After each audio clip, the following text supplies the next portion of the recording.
ആ എന്നാണ്ട് വിശേഷം? എല്ലാവരും സുഖമായിരിക്കുന്നോ? ഏഞ്ചലാണ്. അവിടെയൊക്കെ മഴയൊക്കെ ഉണ്ടോ?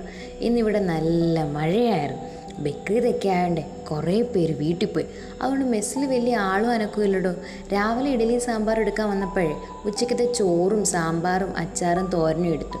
അങ്ങനെയാണ് ഇവിടെ രാവിലത്തെ ഉച്ചക്കത്തെ ഒരുമിച്ചെടുക്കണം. പിന്നെ 4 മണിക്ക്, പിന്നെ വൈകിട്ട് 4 മണിക്ക് കഴിഞ്ഞ ദിവസം പഴം പുഴുങ്ങിയതും ചായയായിരുന്നു.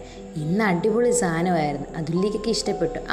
ചായയും പിന്നെ ബ്രെഡ് ഇങ്ങനെ ബജ്ജി പോലെ മുക്കിപ്പൊരിച്ചത് കൊള്ളായിരുന്നു സാധനം. അതൊക്കെ കഴിച്ചിങ്ങനെ ഇരുന്നു. ഇന്ന് അവധി ആയതുകൊണ്ടേ വീട്ടിലൊന്നും പോയില്ല, ഹോസ്റ്റലിൽ തന്നെ നിൽക്കുമായിരുന്നു.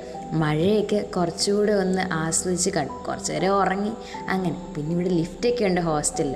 പിന്നെ ലിഫ്റ്റിലൊക്കെ കയറി പിന്നെ മേളിൽ ഫസ്റ്റ് ഫ്ലോറിൽ നമ്മുടെ റോബോബേർഡ് അവിടെ ഇങ്ങനൊരു സ്ഥലമുണ്ട് കേട്ടോ. ഇവിടെ ഇരുന്ന കുടുംബശ്രീയൊക്കെ പറയുന്നത് മൈലാഞ്ചി ഇടുന്നതും നോട്ട് എഴുതുന്നതും പിന്നെ വീട്ടിൽ വിളിക്കുന്നത് നല്ല രസമായി. ഇവിടെ ഇങ്ങനെ കാര്യം പറയാം. പുറത്തെ കാര്യങ്ങൾ നമുക്ക് മേളിൽ കിളിവാതിലൂടെ കാണാൻ പറ്റും.